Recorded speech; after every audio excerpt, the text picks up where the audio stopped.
Was Joseph Smith really a con man? Was he a fraud?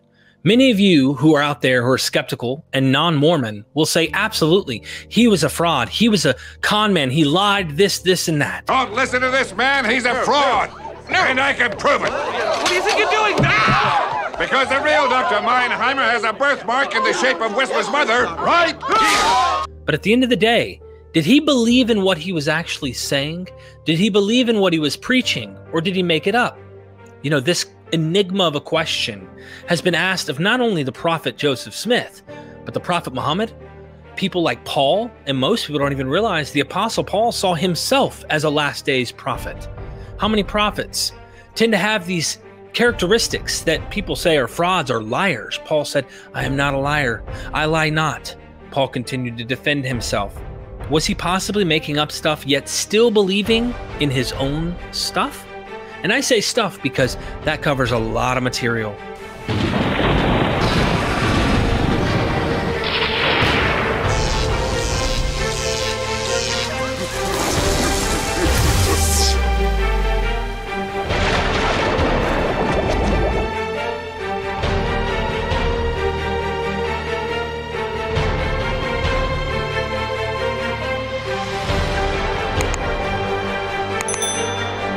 We are MythVision. Welcome back to MythVision Podcast. Your host, Derek Lambert. Today, I have John Hamer with me. I really appreciate you joining us today. We're going to be diving into Joseph Smith, early Mormonism, the development of the movement, and kind of going into various things historically, I think, that might give us clues as to whether or not he believed in his own stuff, to put it simply.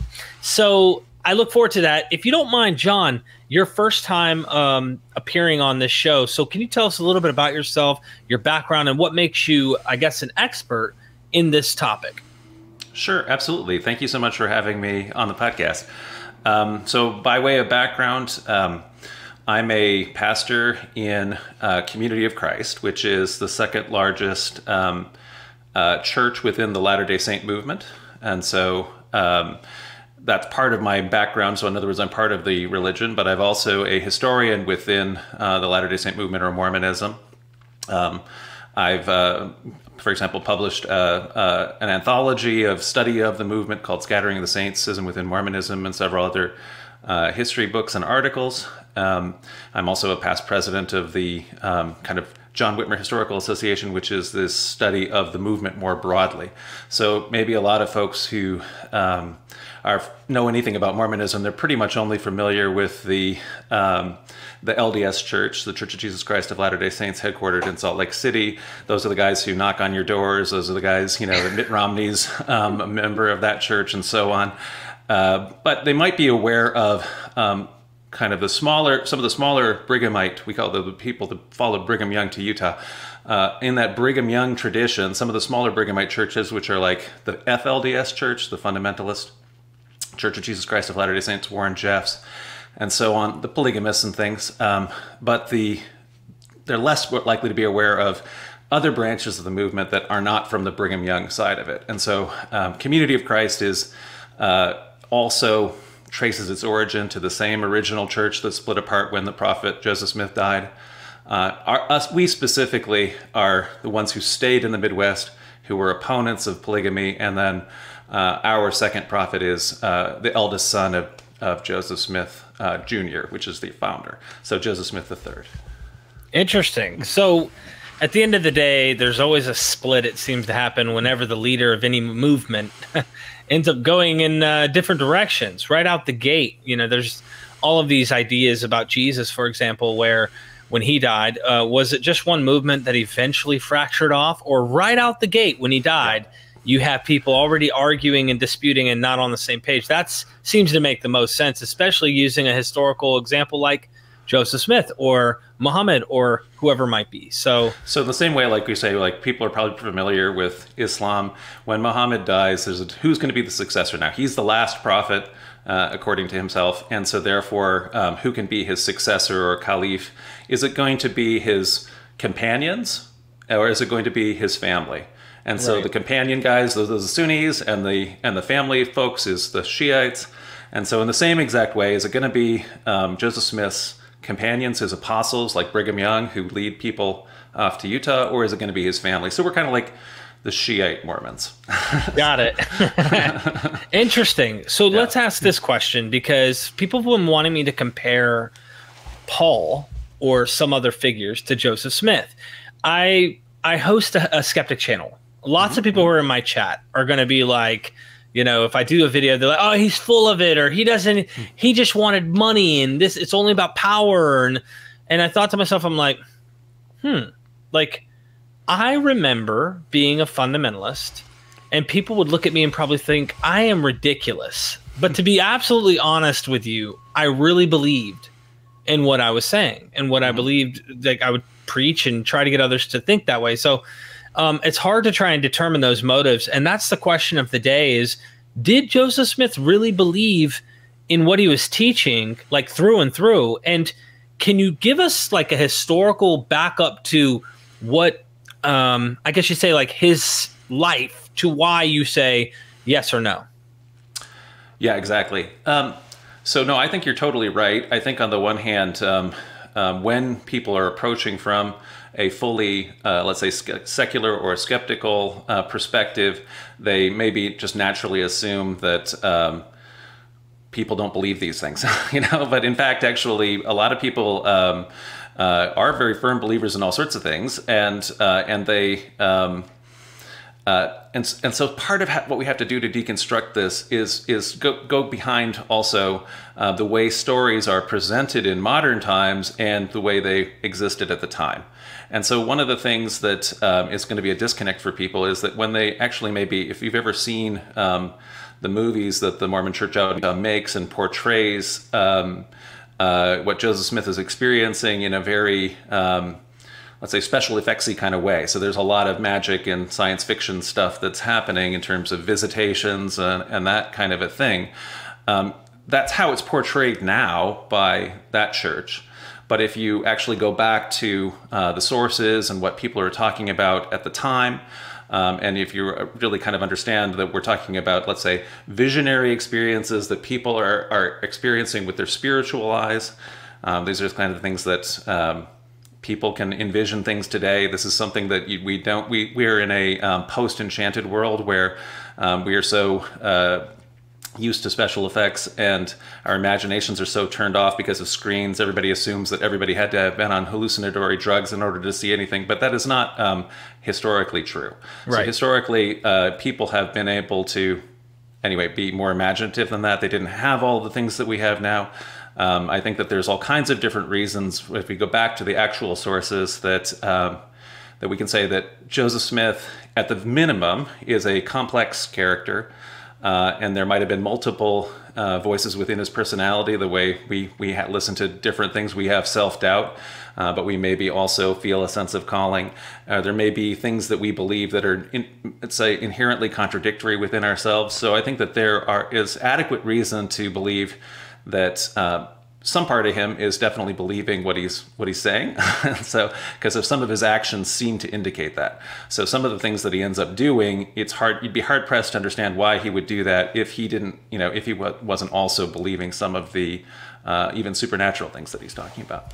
So this leads us into a perfect time of saying, what are some of those things? I mean, if you were to say, Derek doesn't believe, what's a good example that I could use?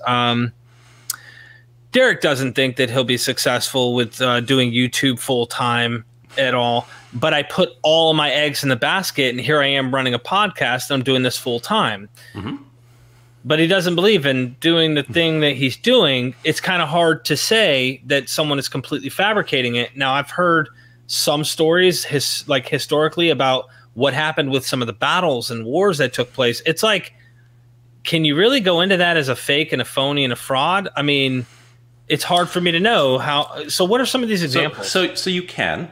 In other words, there are people who are frauds and who are conscious frauds.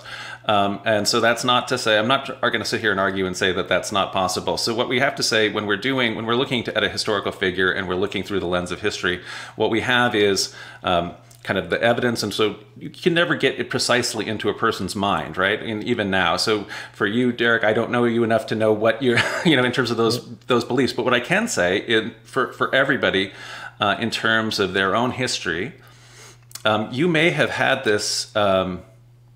You may now that you have done this, now that you are gone full into as a podcaster and you're doing this full time, when you now retell your life story, it may be that there are things that brought you along this path that got to you to this place. At the time that it was happening back in the past, it wasn't important to you.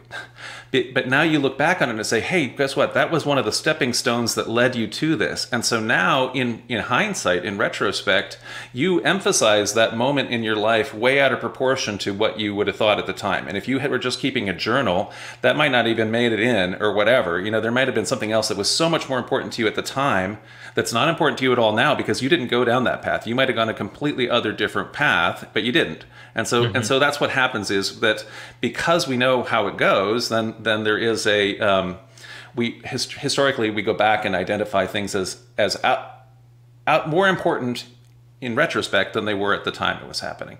And so we can say that kind of thing for in all kinds of different ways. And so for Joseph Smith, what is the actual kind of context that he is coming in? What are his different beliefs?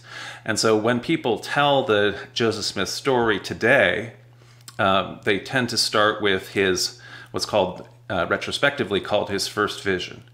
And so this is this moment. If you go to Salt Lake and you see it in the LDS Church History Museum, you go into kind of a little tiny IMAX experience where you are overwhelmed by you kind of enter into this Lord of the Rings and you're having this kind of otherworldly experience as God and Jesus appear to the 14-year-old Joseph Smith praying in the woods kind of thing.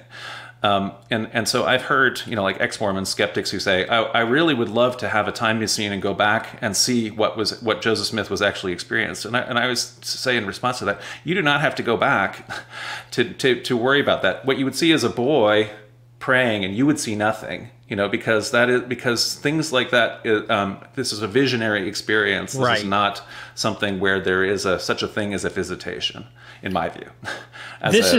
So anyway, as a theologian and as a historian, but in any event, that's my view of that. So, real quick, I just want everybody to know you have the book. For those who are interested in diving deep into this topic, Bryce Blankenagel recommended this totally. He said this is a wonderful book, Scattering of the Saints, Schism Within Mormonism.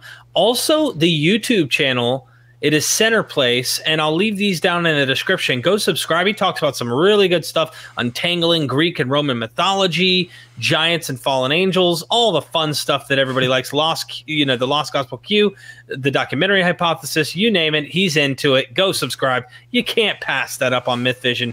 Anyway, just coming right back to this because, absolutely. When I see the images, I'm like, I'm going to have to go watch it too.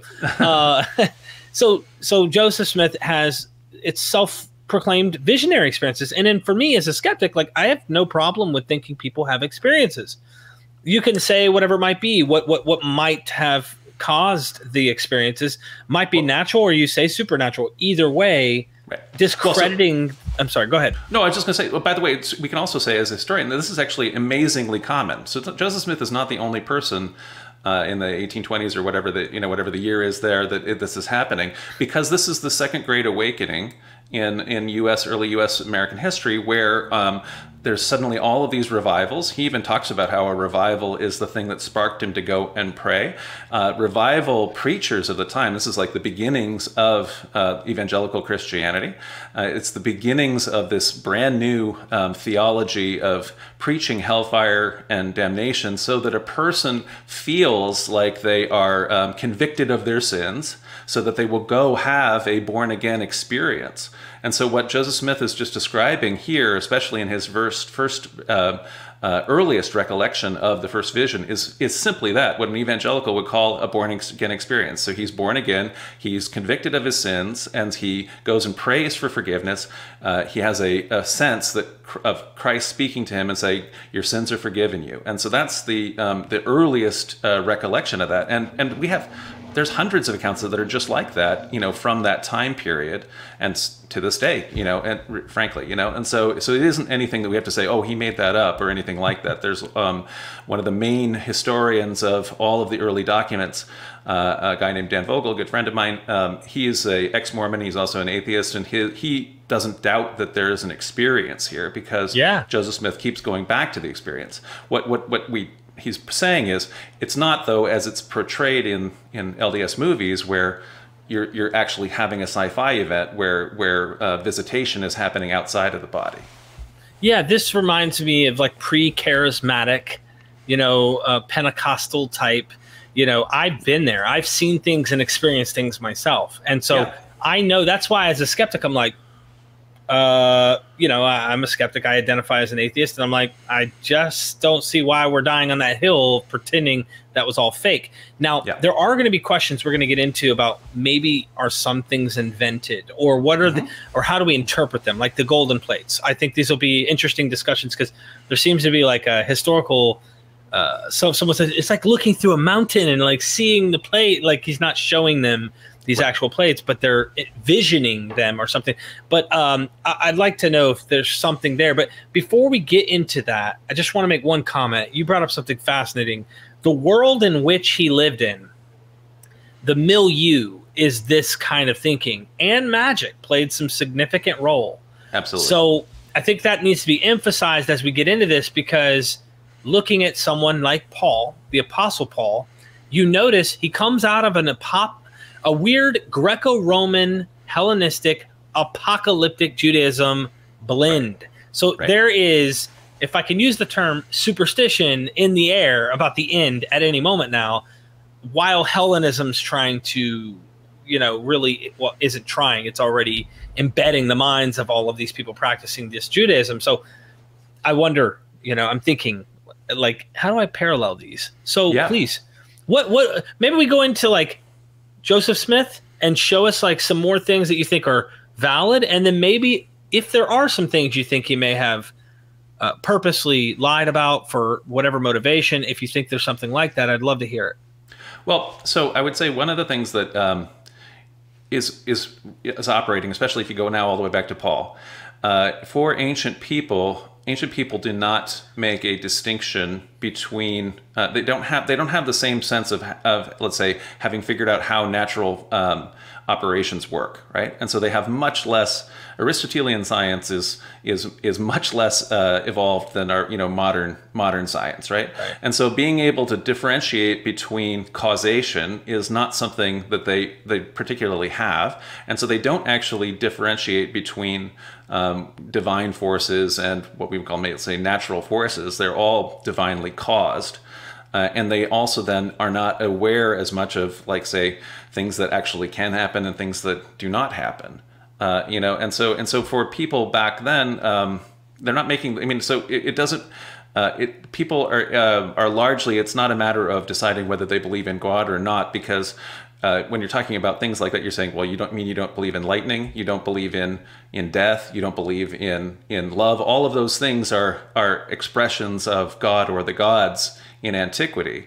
And so they don't actually make this distinction that was made these days where we talk about the supernatural.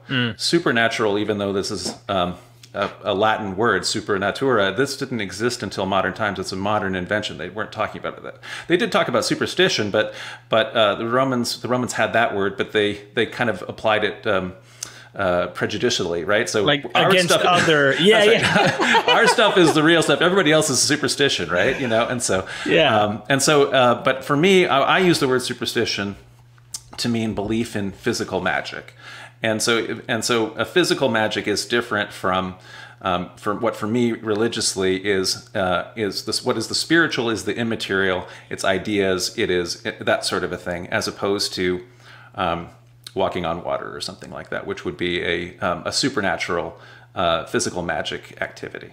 So for me, in those are literary, and those are written, for example, by ancient people who didn't know the difference between how cause works and how those kind of things work. They are recounting stories that were spoken, let's say, in the spirit that early Christians had, in this particular case, I think it's probably a retrojection of a vision of the risen Christ that somebody has walking along water that is then transposed by the author of the Gospel of Mark into a living Jesus story, right? And so it's made into something that occurred into his life when it's probably initially reflecting a visionary experience of the risen Christ or something like that. But in any event, that's how I would approach those in antiquity. What I'd say is that Joseph Smith is living in a time where this enchanted worldview is collapsing. So in other words, at the tail end of the Enlightenment, but at a time period when, let's say, people who have, he's also not a very educated person, but anyway, when regular people who are reacting against ideas like that have evolved, like deism, where we are pulling away from doing the kind of thing that I just described, right? So in other words, taking the physical magic out of the text, people want to still continue to believe in physical magic, and they still aren't differentiating causation enough that they could still kind of do that in the early 1800s. And so if you look at a lot of Joseph Smith's program, it's trying to make it so we can still believe now in let's say, a literal reading of the Bible. And so everywhere where there's a problem in it, he can say, well, that's a translation error, and so he crosses it out and fixes it so that it doesn't say that, And so it's a way to try to preserve literalism. And he's still in an era when people felt like that enterprise could happen. People still think that now, but anyway, but they can't square that with actual academic reality now. So. Interesting. Yeah. So he was into physical magic. Yes. From what I understand, actual physical magic, like he was in too. So he's also a practitioner of folk magic, and so it's his parents too. And so they're in that sense an enchanted worldview. In a sense they're still Christians, but they also believe in, like lots of country folk, in remedies. And so this was very common and widespread. The kind of a very physical magic that Joseph Smith is engaged in, that he very likely believes in, I think. There's all kinds of indications that his whole family is what I would call superstitious in terms of their kind of various folk magic beliefs. They believe, for example, in like using dowsing rods, right? So you've probably seen those. You use those to find things. But they are also kind of proto-spiritualists. So the Great Age of Spiritualism comes in the second half of the 19th century and the early 20th century. This is this idea of where we get of seances and crystal balls and so on. But that actually emerges out of an earlier folk magic tradition. And so Joseph Smith operates as what he called a seer, and what we usually say is a treasure seer, which is to say that he is using what is sometimes called a seer stone, but functionally is like a crystal ball. And he is using that to scry. So he's using his spiritual eyes and using the stone as a spiritual medium focus. He is using that to determine, let's say, where a lost object is, or where buried treasure is. And spiritualism comes into it because the folks, including Joseph Smith, his family, and so on, they believe that the treasure that is buried is guarded by spirits, by guardian spirits. And so certain magic rituals have to be performed in order to be able to appease the spirit and access the treasure. Yeah, I played video games that actually do that kind of stuff, to be honest with you. But it's interesting how people thought. And he comes out of that kind of worldview. So maybe I'll bring up some examples. We might as well cut into some of these examples to get your thoughts as a historian. And this is, you might have actual text that can back this up. If you talk to an enemy of Joseph Smith, they're going to say it's baloney. If you talk to Joseph Smith's followers, they're going to say it's true. And I wonder, is there some line in the middle where we're just not quite, and I'm not saying what he did was true, but I'm saying he is convinced that what he's doing is true, and these people at the same time just they have a point in saying it's not necessarily true, but they go so far. You know how critics are. So let's say first of all, he has his vision of Jesus and God, which kind of tells you something about his thinking about Jesus being not so to speak. Doesn't sound Trinitarian. Sounds like something else. But either way, he has these golden plates, and I think he's gone to some of these people early on to tell them, look, there's treasure here. Pay me. God has told me this, that.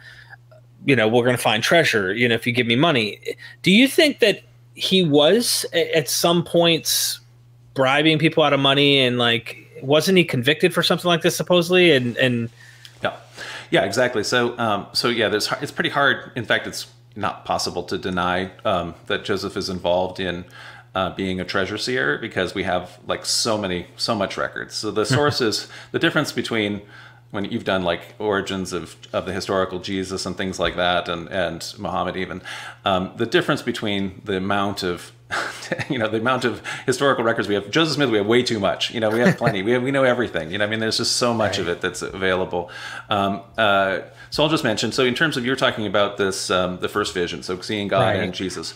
Again, there are multiple accounts that he gives over the course of his life. And the earliest accounts don't actually, it's not a vision of God and Jesus, it's essentially just Jesus. And so the account that people tend to quote is an account that's written right at the end of his life, when his theology has evolved, and he has definitely become kind of a non-Trinitarian. But when the original vision would have occurred, and certainly when the earlier time periods when he's first recounting it, for example, the concept of God that is expressed in the Book of Mormon. So in other words, we can see what Joseph Smith's thinking is, right at that initial time period, is not modern LDS.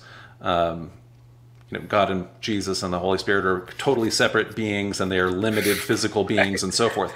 All of that kind of very non-Trinitarian stuff developed much later. So what we can say in the Book of Mormon is it's sort of Trinitarian. It's a country person doesn't understand. Trinity is very hard to understand. So it's expressing. It'll sometimes say Jesus is the Father, and so on, and so it tends to express what people sometimes have called modalism. So it's a kind of you don't really understand the Trinity, but you kind of believe in it, the Trinity. So I would say when the first vision is happening, he is not entertaining this later idea of Mormon theology that exists in the Utah tradition. We by the way are Trinitarian. So when we express this earlier form in Community of Christ. Yeah, I was thinking that was something that was there early on, because when he was developing and growing the church, he was appealing to a large audience of also, it seemed, Trinitarian churches. But talking about the golden plates. Yes. Were they really there? Is this something that he made up? People wanted to see them, I hear. So exactly. So what happens in terms of the golden plates is at this time period where he's been a treasure seer, where he and his family very fervently believe, and his friends and so on very fervently believe, that there are various buried treasures, and they go on expeditions to find them. They perform certain spells and rituals. He's acting as a seer to say where the treasure is as they're kind of digging down, and the treasure gets slippery and moves because, again, it is being guarded by a guardian spirit and so forth. And as you mentioned, at a certain point, he is arrested for for doing that in New York, and is put on trial for being what's called a glass looker, and for what's called under the vagrancy, unsavory persons kind of laws. And so they're essentially a local person who believes very much that he has buried treasure on his property is paying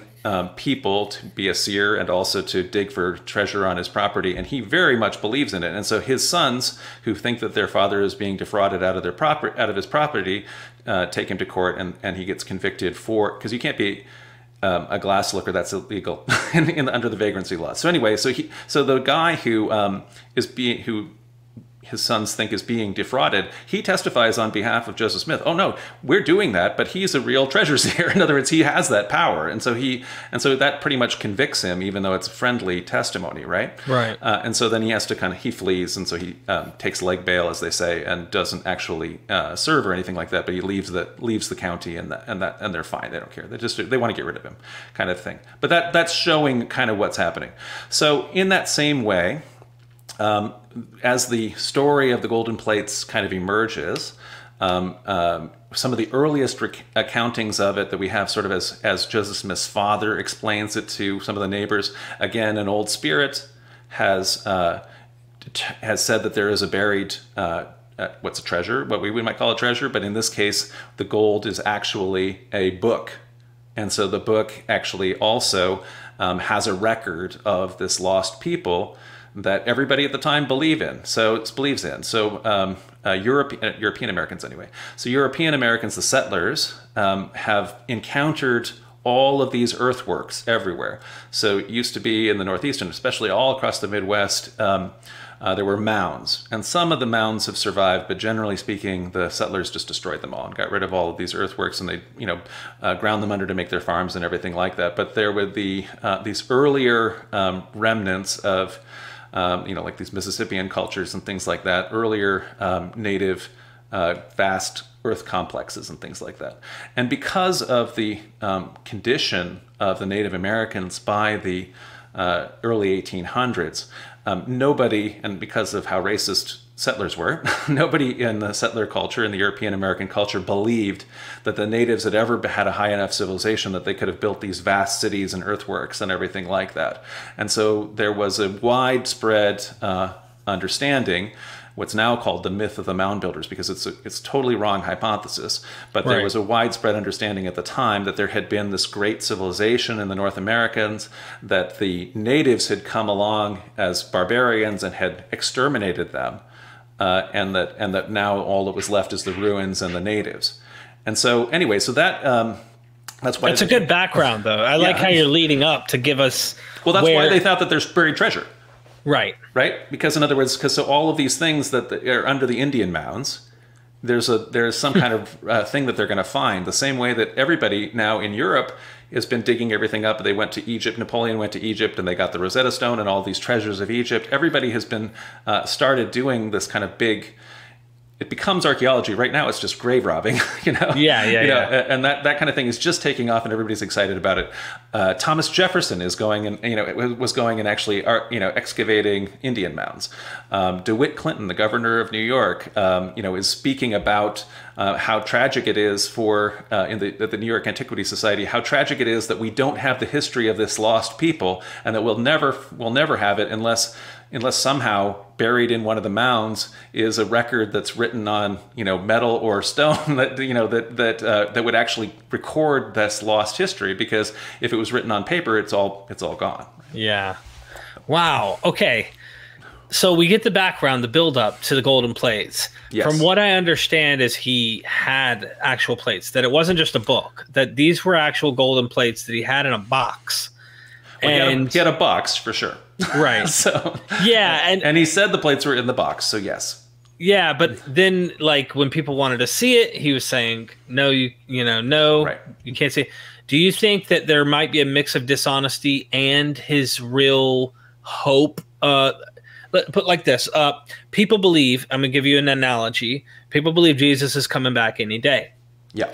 I can give you 1,000 reasons why that was all supposed to happen in the New Testament period. Of course, absolutely. Cognitive dissonance sets in, and you can't be wrong. So whether we want to say flat out liar, as some people would run to, right, rather than say somewhat of a dishonesty here might be playing a role, overall, though, he does believe in what he's doing, but he might be getting caught in something here. What do you think about that? Do you think that's so? What I'm going to say, I'll just there's all kinds of possibilities here, but I'll say what I think is the case. I think that that he believes in his gift as a seer, and over time he begins to interpret that gift as a gift from God. So in other words, it's not he's not getting it through evil genies or something like that, or whatever kind of treasure magic we might think. It's a Christian magic, right. And so he believes this is a spiritual gift that he has from God, and that he believes that that there is this ancient record of this people, and that it is in the form of these gold plates. And so, and he wants to obtain these plates, and so he spends years going through the different magic rituals and things like that in order to actually access the plates. And at a certain point, he starts to say that he has them now. Right. But what I would suggest is that conceivable here that he thinks of the real plates as an entirely spiritual artifact, and that that is available to him if he can, in the same way that a spiritual medium can communicate with the spirits and get the to get actual text or something like that. The spirit is telling you some message from beyond. That he would be able to essentially, as a medium, bring that forward. But at a certain point, everybody wants to see these plates so much that he is definitely engaging in a deception, which I think you can see where he is justifying it, where he tells people that it's in the box, and so it's not. They are not. There's no plates in that box. This is there are no gold plates. Come on. So anyway, this whole history doesn't exist. The mound builders as a myth. So in other words, that's what everybody thought was the history, and everybody believed it. But there are no plates in the box, right? And so we can. How does he justify it? He justifies it in the Book of Mormon. It says, one of the characters, in order to bring the Bible with them as they're fleeing Jerusalem, one of the characters to found the native civilization here in the New World, one of the characters commits murder in order to steal this copy of the Bible engraved on plates to bring with them. And the justification is, it's better that one man perish than an entire nation dwindle in unbelief. So there is a let's say a pragmatism philosophy that is even justifying murder. And so if you're trying to bring up this great cause, for example, like the Book of Mormon claims, which is to bring all of Native Americans to Christianity, this is incredibly important from a evangelical Christian perspective of the early 1800s perspective, that great end. So as far as Joseph Smith is concerned, telling people that there's plates in the box is a means to that end. And so anyway, so I would say there's definitely a deception there. It's not my philosophy. I would not justify that. I actually also disagree with the component in the Book of Mormon. So in other words, I don't think that you're supposed to murder the guy in order to do that, right? So, but you can see the thinking there in terms of that theological or philosophical proposition. Yeah, that's a really interesting way of viewing it. And I don't think many people who are skeptics like me take the time to actually think like that. Too often it's like polemics. So I really do appreciate you taking the time to explain it, and you do it in a great way. What other examples can we give that are like red flags to people that think that he's just a con man, and there's actually, not saying he's not lying or being deceitful, as we see with these golden plates, but they take it and they run with it rather than saying, yeah, he might be lying about that or being a little bit deceitful about this particular thing. However, this is really in light of this bigger picture. So are there other examples you could give? Well, so for example, in terms of like believing in your own gift as a treasure seer, at a certain point after the church is founded, and they move to Ohio and they build this big temple, the Kirtland Temple, they bankrupt themselves to do it. And so the church is in just terrible financial straits. And yet, right at this moment when, it's pretty desperate, Joseph Smith decides to go on essentially a treasure-seeking expedition where he again readopts this treasure seer business. He takes the church leaders. They go to Salem, Massachusetts. They've heard that there's a buried treasure. They ultimately identifies the house where it is. They rent the house. They dig up the basement and things like that. There is no treasure there. So they go back even more bankrupt than before. So why, if you didn't believe in this, in this treasure seer stuff, why, you can see where, okay, you're making, in that earlier case with the Glasslicker court case, maybe you can say, okay, that guy was just defrauding that old man out of his money. But later, why are you defrauding yourself, right? And so same thing, because the same thing had happened to Joseph Smith's dad. So they're going bankrupt. He's got a farm. They have a loan on it and everything like that, a mortgage, and he's supposed to farm it to make money as a farmer. But instead of doing that, he goes on another treasure digging thing in order to bring the treasure back to, get rich quick and so on. So, I mean, he clearly believes he's going to get the treasure because ultimately they lose the farm and they're going to go to debtor prison or whatever it is, if they hadn't get bailed out at the last minute, because of because they believe that they're going to get rich quick doing these things. And so I think that there's a lot of cause to believe, and he's continuing to have, various kinds of and some various kinds of things that you would expect that he, like a lot of cases, a medium, let's say a in the present after the spiritual movement, a lot of cases a medium is aware that some of the things that they're doing, are more dramatic than what the people who are outside of the know, right? But that doesn't mean that they aren't themselves superstitious and that they don't believe in spirits and so on. Some of them maybe do, right? So there's some people who are just straight up con people or something like that. But there's a whole bunch of people who are very, very superstitious, but understand that they have to do a little bit of the performance in order to make the whole thing happen, and also to make the people who are outside of the know, kind of be on board with the whole thing, So that's what I'd say. Yeah, interesting. Yeah, I know about the golden plates in that particular. Then there's also the Kinderhook plates, I think, is another one he kind of falls for, because if I'm not mistaken, it's the same wishful thinking that he has. I like to call it wishful thinking. It's a nice way of saying, he's still into this magical thinking. Is that also, would you agree with me that there's something to that? I'd say they're very different. So the golden plates are an entirely spiritual artifact to the extent that they exist at all, that no one ever saw.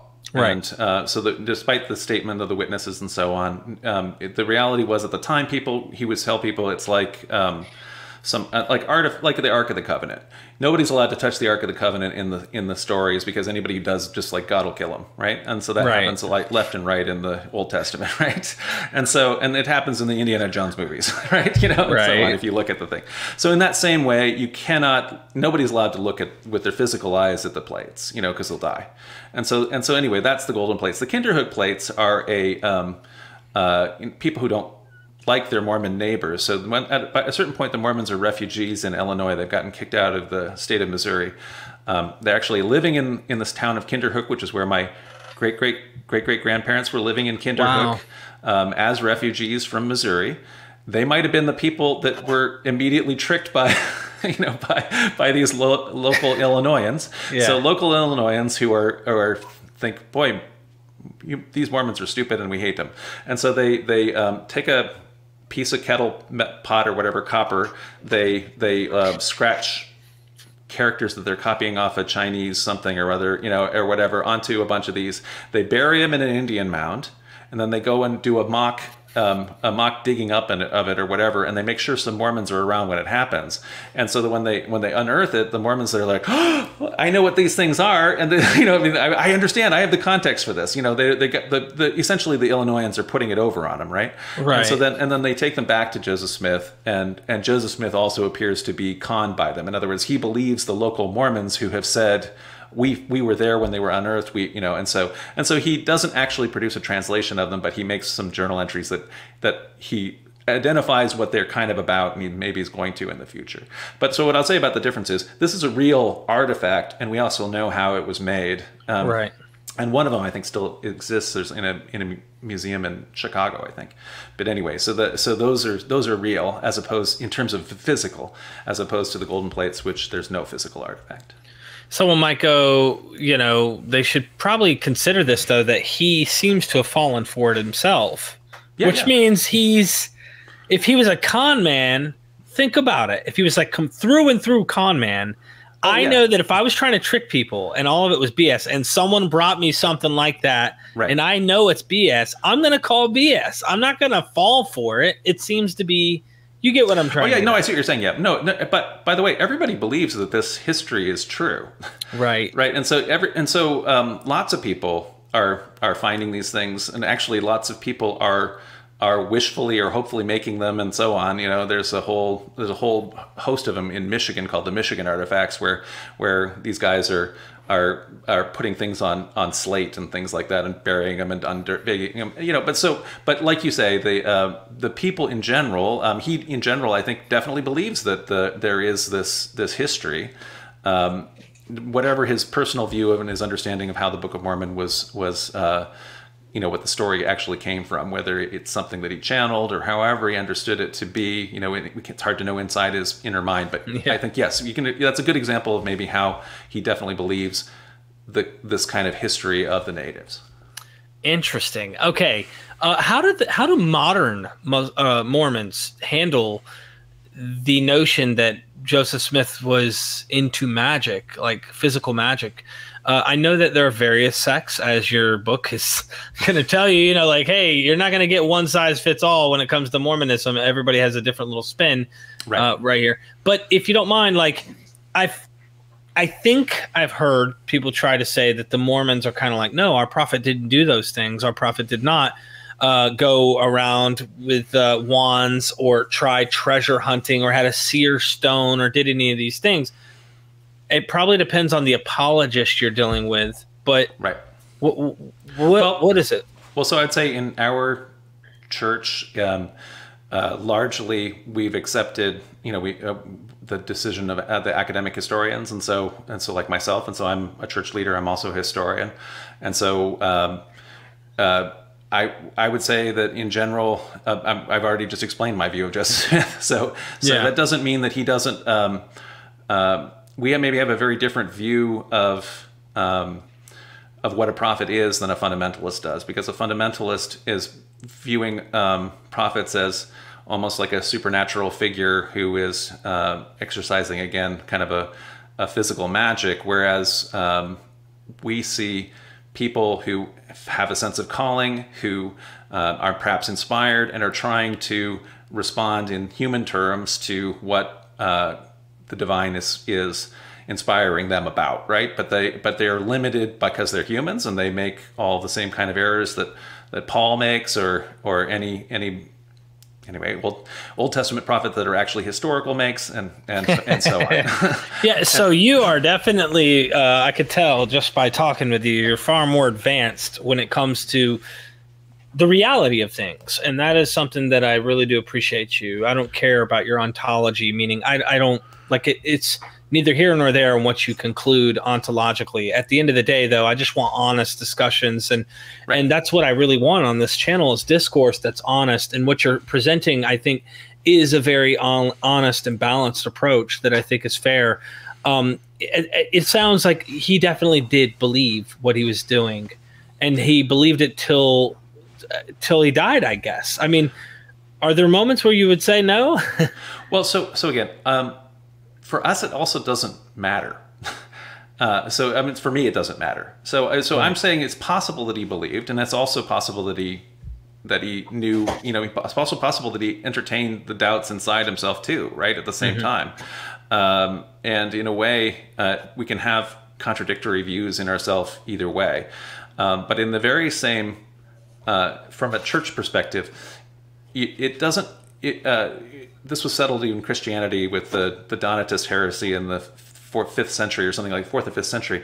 It doesn't matter if a priest or a bishop, let's say, is in a condition of mortal sin, all of the sacraments he performs are still valid, for the members, right? Right. So in other words, so obviously you don't want that to be the case, but it's not that if a bad bishop ordains all of these people, none of those ordinations are real or count, or that the bad priest marries all these people, the people aren't actually married, and so they're sinning, or whatever it is, So that is not how. So functionally, in terms of of a prophet for us, Scripture only becomes Scripture again in the person's own life, in the living now, when it is responsibly interpreted and faithfully applied, in our view. So it's not a supernatural text where the text itself has some kind of magic that you have to worship, but rather it's text, and it doesn't, in that sense, matter where it came from. It's that the church decides.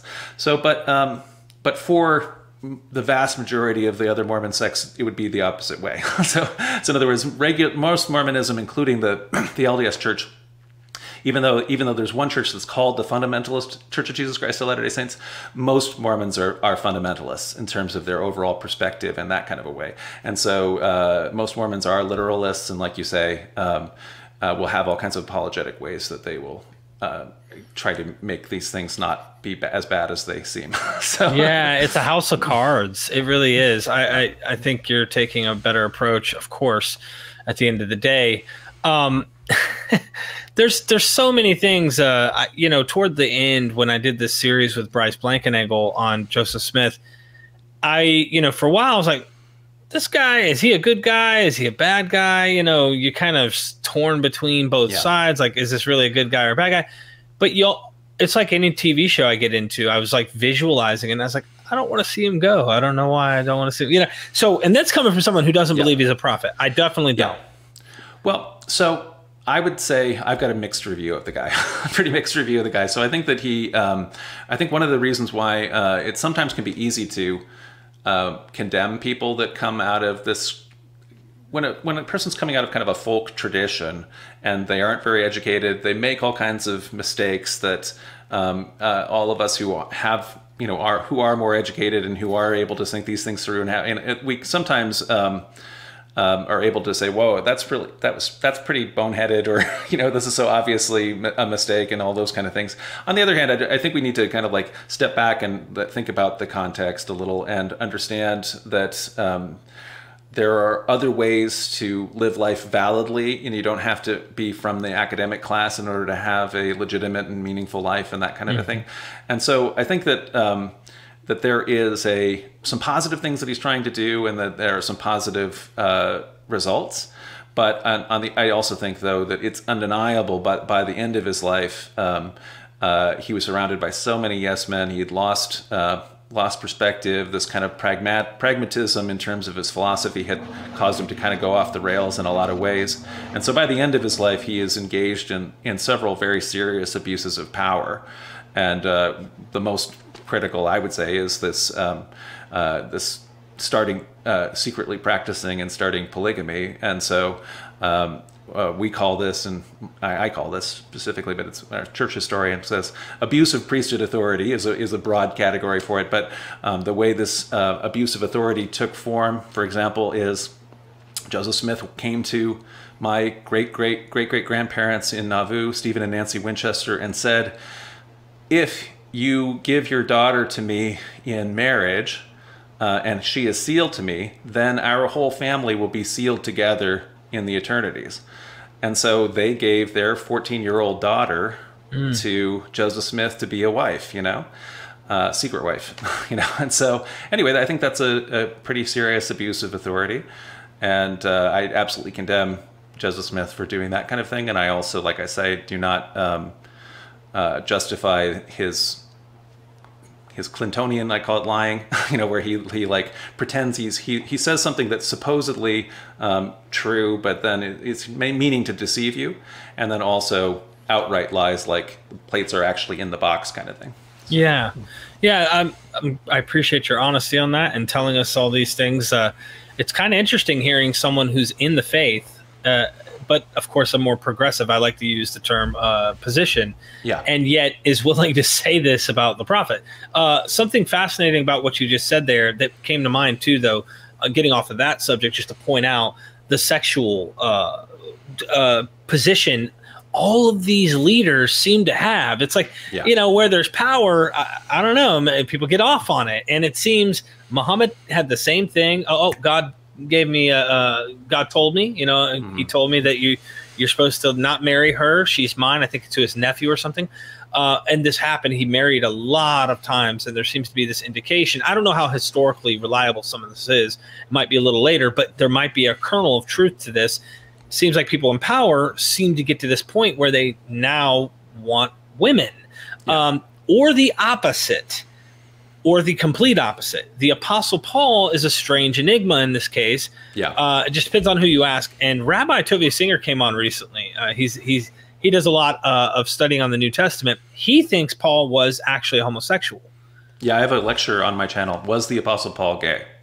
So wow. I think I don't normally do that with a lot of historical figures because there's a lot of more speculation. But actually, there are some pretty amazing reasons, I think, why that we can kind of see that there's a lot of interesting evidence within Paul's own writings and things like that about that. I'm sort of convinced of that, and that actually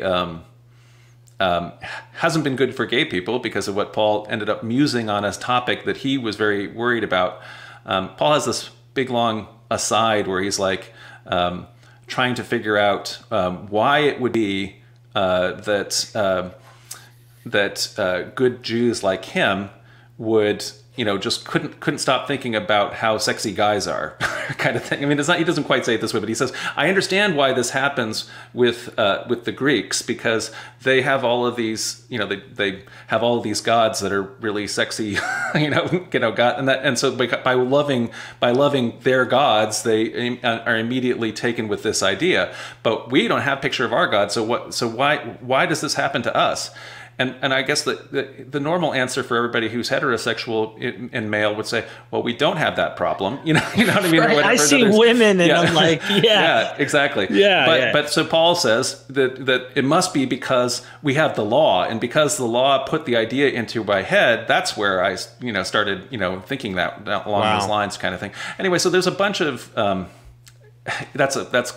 there's a little bit of extra interpretation of that, but anyway, you can kind of make that case. I've been doing it a lot longer in that lecture, but anyway, so yeah, I definitely think it's interesting with Paul. So now, not everybody who gets into a position where they have, let's say, total power and they can't, and there's no check on their authority, which is where Joseph Smith was at the end of his life. In a way, maybe he's even looking for boundaries because as he's mayor of his city, head of the courts, he's general of the militia, he's president of the high priesthood, and he has himself secretly crowned king of the kingdom of God on earth. And so at that point, what are the limits for you, right? Now he's trying to become president of the United States of America. President. He actually thinks he's going to get in. Oh wow! Because he has this whole John Quincy Adams theory that they all had at the time. In other words, so they thought that it's going to get thrown to the House of Representatives, and there's going to be some horse trading and so on, and suddenly Joseph Smith is going to be the president, and that anyway. So. Oh man, there seems to be some pretty bad things that happen too. I think who was this right hand man who was this like assassin, so to speak? What is his name? Porter Rockwell. Porter Rockwell. Yeah. Do you think there was like Joseph Smith was like telling Porter to do some dirty things? Like, hey, Yeah, so I think that by the end he's surrounded by yes men like Porter Rockwell and Brigham Young, who are part of his people involved in criminal activities like polygamy and like stealing and like assassination attempts and things like that. And unfortunately, well, I'm sorry to say, I mean, that's what I think that is happening, at the end. And so unfortunately, when he's killed, the people that are all mixed up in that. In other words, the people who are the ones that are practicing polygamy in secret, they are committed to having this continue, because if it doesn't, if they put a leader in charge who is part of the faction that is against these kind of activities, who wants to bring it back to where things were before it all went off the rails, they know that they're going to be exposed for all of these things that they're doing, all of this polygamy and all the other kinds of things. And so that's when the schism happens. And so the people who are opposed to it, that's us, and the people who follow Brigham Young out to Utah to be able to live without, by their own laws and everything like that, and have a theocracy led by Brigham Young. That's that tradition. So. And it doesn't. I mean, there's a lot of bad that happens in that tradition as well. I mean, there's just a lot of history there and things that end up going wrong while they're there. This has been really fun. I definitely appreciate you coming on. I think we could do a lot more. I want to talk to you at some point about the creation of the Book of Mormon, Joseph Smith, getting into that, how that was published, maybe dealing with that and its details, a deeper dive into any subjects that you think might be interesting, because I did a whole 26, 27 video series with Blythe Blankenagel and my good friends David Fitzgerald as well. And we hung out and we talked, and I can't tell you how I would have like this tug of war, mostly not good in terms of like modern perspectives. But, I'll give you an analogy. And then, of course, if you have anything else to say, please. I watched the History Channel series Vikings. Okay. And anyone who watches that show, I don't care who you are, you start to fall in love with the characters. Yeah. And they're literally going out and raiding villages and slaughtering monks, helpless, no weapons, complete pacifist monks, killing them, taking their stuff. And you're rooting this guy on. And you're like, yeah. But by the time it gets close to him dying, you're like, no. But he killed thousands of, who knows, innocent people. I mean, exactly. So it's perspective. And I try to be, at first I came in completely anti, like, no, I don't care what, this is ridiculous. Then I started to kind of enjoy it. I'm not saying I think he's a good guy or like he's some great guy or anything. I'm saying, let's be honest. He had to be inspirational. He had to be charismatic. Oh, yeah. He had to be extremely interesting. And those are the kind of people who change the world. I mean, whether for good or for bad, either way. And he had a bunch of good qualities, right? And so he was, for example, despite not being very educated, he was very interested in ideas. And he was looking for new ideas, and as they came to him, he was open to them and adding stuff all the time, right? As opposed to a lot of times a person who achieves that kind of power and who, Brigham Young is an example, who just hates people who know more than him and book learning and doctors or any other lawyer, any of those kind of things. And so he just shuts it all down and has a very anti-intellectual kind of position. Joseph Smith, as long as people aren't proving him, catching him up, and then he gets very defensive very fast. But as long as everybody's kind of open, he sets up a Hebrew school and he tries to learn Hebrew, and there's all kinds of any number of things like that where he's constantly open. So yeah.